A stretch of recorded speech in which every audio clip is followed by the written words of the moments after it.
കേരളത്തിന്റെ ചരിത്രത്തിൽ ആദ്യമായിട്ട് ഒരു മതാധ്യക്ഷന്റെ പൗരോഹിത്യത്തിന്റെ സുവർണ ജൂബിലി കേരള സംസ്ഥാനം സാംസ്കാരിക വകുപ്പ് ആഘോഷിച്ചത് ഗ്രിഗോറിയോസ് തിരുമേനിയുടെ മാത്രം. കേരള സംസ്ഥാനം ആഘോഷിച്ച ഗ്രിഗോറിയോസ് തിരുമേനി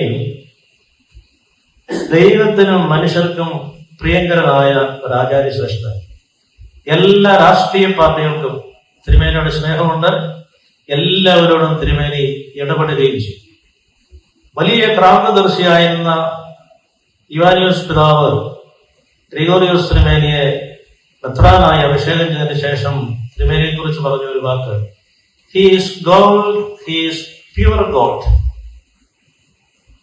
അന്ന് എനിക്ക് അത്ര പെട്ടെന്ന് മനസ്സിലാവുകയും ഈ മാർ ഇവാനിയോസ് തിരുമേനി പറഞ്ഞ ഇക്കാര്യം മാർ ഇവാനിയോസ് എന്ന പുസ്തകത്തിൽ വായിച്ചു. പിന്നീട് കുറെ കാലം കഴിഞ്ഞപ്പോഴാണ് മനസ്സിലായത്. അതായത് ഏത് ലോകവും, സ്വർണമാകട്ടെ, വെള്ളിയാകട്ടെ, തങ്കമാകട്ടെ, ഇരുമ്പാകട്ടെ, ഇത് പഞ്ചഭൂതങ്ങളുമായിട്ട് ഇടപെടുമ്പോൾ, വായു, അഗ്നി, വെള്ളം ഇതുമായിട്ട് ഇടപെടുമ്പോൾ ഇതിനെല്ലാം തേയ്മാനം, ക്ലാവ് അല്ലെങ്കിൽ അതിന് അശുദ്ധി ഉണ്ടാകും. എന്നാൽ സ്വർണം തീയിൽ കിടന്നാലോ, വെള്ളത്തിൽ കിടന്നാലോ, ചെളിയിൽ കിടന്നാലോ അതിന്റെ ഒളി മങ്ങത്തിൽ. ഗ്രിഗോറിയോസ് തിരുമേനിയെ കുറിച്ച് മാർ ഇവാനിയോസ് തിരുമേനി പറഞ്ഞ അക്ഷരാർത്ഥത്തിൽ ശരിയാണെന്നുള്ളത് തിരുമേനിയുടെ ജീവിതം കൊണ്ട് സാക്ഷ്യപ്പെട്ടു. തിരുമേനി കേരളത്തിലെ എല്ലാ രാഷ്ട്രീയ, സാമൂഹിക, സാംസ്കാരിക, സാമ്പത്തിക രംഗങ്ങളിലെല്ലാം ഇടപെട്ടു.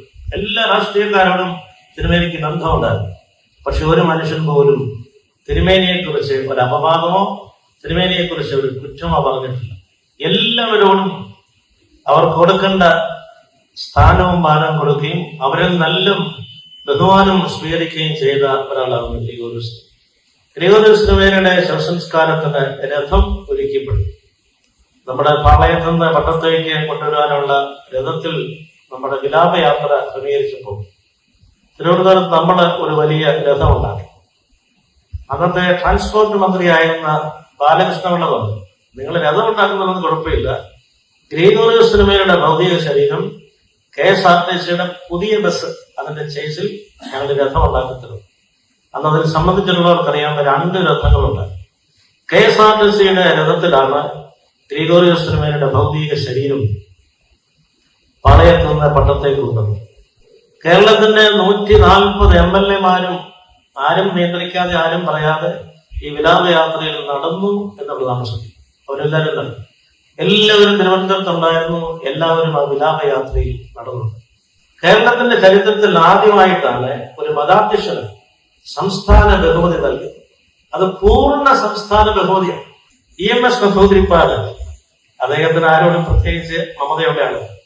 അദ്ദേഹം പറഞ്ഞു, ഈ രാജ്യ കേരളത്തിൽ ഒരു മതാധ്യക്ഷനെ ഞാൻ ബഹുമാനിക്കുന്നുണ്ടെങ്കിൽ അത് തിരുവനന്തപുരത്തെ ബെനഡിക്ട് തിരുമേനി. കാരണം അദ്ദേഹം ഒരു മനുഷ്യ സ്നേഹിയാണ്. നമുക്കറിയാം, നമുക്ക് ഈ നാട്ടിൽ ലക്ഷംവീട് പദ്ധതി, ഈ ലക്ഷംവീട് പദ്ധതിയുടെ പ്രചോദകനും പ്രചാരകനും മാർ ഗ്രിഗോറിയോസിനെ. പക്ഷെ MN ഗോവിന്ദൻ നായരാണ് അതിന്റെ അത് ഒരിക്കൽ തിരുമേനി ഒരു പ്രസംഗത്തിൽ പറഞ്ഞു, MN ഗോവിന്ദൻ നായരില്ലാത്ത ഒരു സ്വർഗം എനിക്ക് വേണമെന്ന്. അതിന് വലിയ കോലാഹലമുണ്ട്. ദൈവവിശ്വാസമില്ലാത്ത MN ഗോവിന്ദൻ നായരുടെ സ്വർഗമാണ് തിരുമേനി. പക്ഷെ തിരുമേനി പറഞ്ഞതിന്റെ അർത്ഥം വേദോസ്തവം ശരിക്കും വായിക്കാത്തവരെ മതി.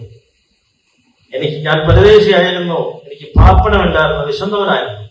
നിങ്ങളിതെല്ലാം ചെയ്തപ്പോൾ എനിക്ക് തന്നെയാണ് ചെയ്തത്. അതുകൊണ്ട് എന്റെ പിതാവിന്റെ സന്തോഷത്തിലേക്ക് നിങ്ങൾ ചേരുവീനെന്ന് മത്തായിയുടെ സുവിശേഷം 25-ാം അധ്യായത്തിലെ അന്ത്യവിധിയിൽ പറയും. കിടപ്പാടമില്ലാത്തവർക്ക് കിടപ്പാടം ഉണ്ടാക്കി കൊടുക്കുവാൻ ലക്ഷംവീട് പദ്ധതിക്ക് വേണ്ടി മാർ ഗ്രിഗോറിയോസ് തിരുമേനി MN ഗോവിന്ദൻ നായരുടെ പറഞ്ഞനുസരിച്ചാണ് അതിന്റെ പ്രചാരകനും പ്രചോദകനും ഗ്രിഗോറിയോസ് തിരുമേനി. അതുകൊണ്ടാണ് തിരുമേനി പറഞ്ഞത്, MN ഗോവിന്ദൻ നായരില്ലാത്ത ഒരു സ്വർഗം എനിക്ക് വേണ്ട എന്ന് തിരുമേനി പറഞ്ഞു. തിരുമേനിയുടെ ആത്മീക ജീവിതത്തെ കുറിച്ച് പറഞ്ഞാൽ നമുക്കെല്ലാവർക്കും ആത്മീയ ജീവിതത്തിൽ നമ്മൾ അവധി എടുക്കുന്നത്, ഏറ്റവും കൂടുതൽ അവധി ആത്മീയ ജീവിതത്തിൽ. നമ്മൾ ക്ഷീണിച്ചു വന്നാൽ അന്നത്തെ സന്ധ്യാപ്രാർത്ഥന വെള്ളത്തിൽ പോകും. അല്പം തലവേദന ക്ഷീണമുണ്ടെങ്കിൽ രാവിലത്തെ പ്രാർത്ഥന ഇല്ലാതായി. പക്ഷെ ആത്മീയ ജീവിതത്തിൽ ഒരിക്കൽ പോലും അവധിയില്ലാത്ത ആളായിരുന്നു ഗ്രിഗോറിയോസ് തിരുമേനി. തിരുമേനിക്ക് ആവുന്നുള്ള അത്രയും സമയം എന്ന് പറഞ്ഞാൽ രോഗിയാകുന്നതിന് മുൻപ് വരെ ഏത് സ്ഥലത്ത് പോയാലും, എത്ര രാത്രി ആയാലും തിരുമേനി ഈ 1 മണിക്കൂർ ആരാധന നടത്തിയിരുന്നു. അതുപോലെ തന്നെ വെള്ളിയാഴ്ച ദിവസങ്ങളിൽ കുരിശിന്റെ വഴി തിരുമേനി നടത്തുവാൻ തിരുമേനി ഒരു പ്രാവശ്യം കണ്ട ഒരു ഹൈന്ദവനായ ആശാരി രവി എന്നോട് പറഞ്ഞു. അവൻ വേദപുസ്തകമാണ് വായിച്ചിട്ടുള്ളത്. അവനെ ഈ സത്യവേദ പുസ്തകം വായിച്ചു. അവൻ പറഞ്ഞു, നിങ്ങളുടെ വേദപുസ്തകത്തിൽ ഒരു വാക്യമുണ്ടല്ലോ, അവൻ വിളിച്ചവരെ വേർതിരിച്ചു, വേർതിരിച്ചവരെ വിശുദ്ധീകരിച്ചു, വിശുദ്ധീകരിച്ചവരെ തേജസ്കരിച്ചു. ഈ POC ബൈബിളിൽ മഹത്വപ്പെടുത്തുന്നത്.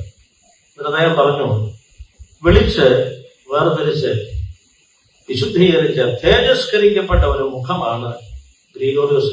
തിരുമേനിയുടെ കൂടെ 20 പേര് സ്കൂളിൽ പഠിച്ചയാളാണ് മാർത്തോമാ സഭയിലെ ക്രിസോസ്റ്റം മെത്രാപ്പൊലീത്ത.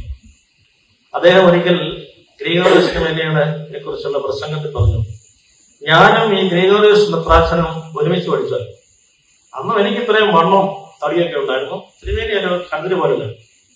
ഞാൻ സ്കൂൾ കഴിഞ്ഞിട്ട് അവിടെ ഫുട്ബോൾ കളിക്കും, വെള്ളത്തിലേക്കും അടിയൊക്കെ കൂടും. വീട്ടിൽ ചെല്ലുമ്പോൾ ഈ നിക്കറയിലൊക്കെ ചെളി വെടുക്കുമ്പോൾ വീട്ടിൽ നിന്നും അടി കിട്ടും. ഗ്രിഗോറിയോസ് തിരുമേനി റോഡിന്റെ വലതുവശം ചേർന്ന് വീട്ടു.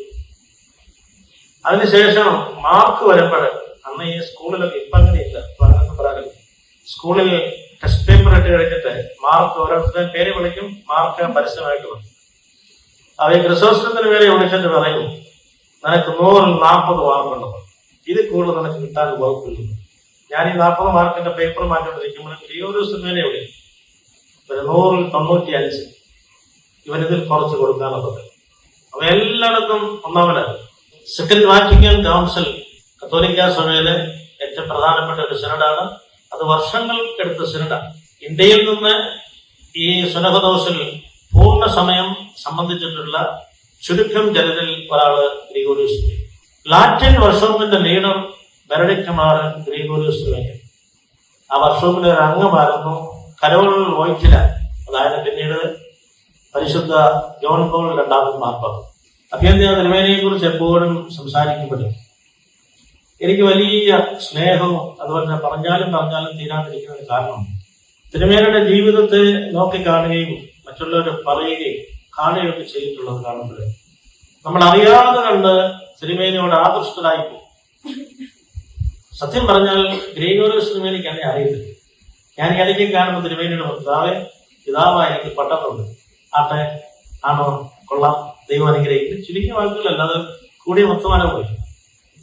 അപ്പോൾ ഈ തിരുമേനിയെ എന്നെ പരിചയമില്ലാത്ത, എന്നെ വ്യക്തിപരമായിട്ടല്ല, ഇപ്പോൾ ഉള്ള തിരുമേനിമാരെല്ലാം എന്നെ അറിയുന്നവരാ, വ്യക്തിപരമായിട്ടറിയാം. പക്ഷെ അവരെക്കാൾ എല്ലാം അധികമായിട്ട് എന്തുകൊണ്ടാണ് ഈ ഗ്രിഗോറിയോസ് തിരുമേനിയോട് ഇത്രയും വലിയ സ്നേഹവും ആത്മബന്ധവും ചോദിച്ചാൽ അത് തിരുമേനിയുടെ ആ ജീവിതം നമ്മളെ എല്ലാവരെയും ആകർഷിക്കുന്നു. തിരുമേനിയെ അടുത്തറിയുമ്പോൾ നമുക്കെല്ലാവർക്കും ഉണ്ടാകും. തിരുമേനിയുടെ രൂപം അവരുടെ മനസ്സിൽ നിന്ന് പോകത്തില്ല. കാരണം അത്രമേൽ വശ്യമായിട്ട് നമ്മുടെ ഹൃദയത്തിൽ പതിക്കുവാൻ കഴിവുള്ള ഒരു വ്യക്തി ജീവിതമായിരുന്നു ഗ്രിഗോറിയോസ്. എന്റെ പട്ടത്തിന്റെ സമയത്ത് എന്റെ അപ്പന്റെ പെങ്ങളുടെ ഒരു മകള്, പുള്ളിക്കാരൻ്റെ ടീച്ചറാണ്, ഞങ്ങളുടെ അന്നക്കുട്ടി അമ്മാമ്മേതാണ്. ഭയങ്കര ചൂടാകുന്നതുകൊണ്ട് ഈ പള്ളിയുടെ പണ്ടത്തെ കത്തീഡ്രലിന്റെ വാതകനെ ഇരിക്കും. ഗ്രിഗോറിയോസ് തിരുമേനി അന്ന് പ്രസംഗിച്ചപ്പോൾ പറഞ്ഞു, മക്കൾ ദൈവത്തിന്റെ ദാനവും ഉദരഫലം ദൈവത്തിന്റെ അനുഗ്രഹവും അത്രേ.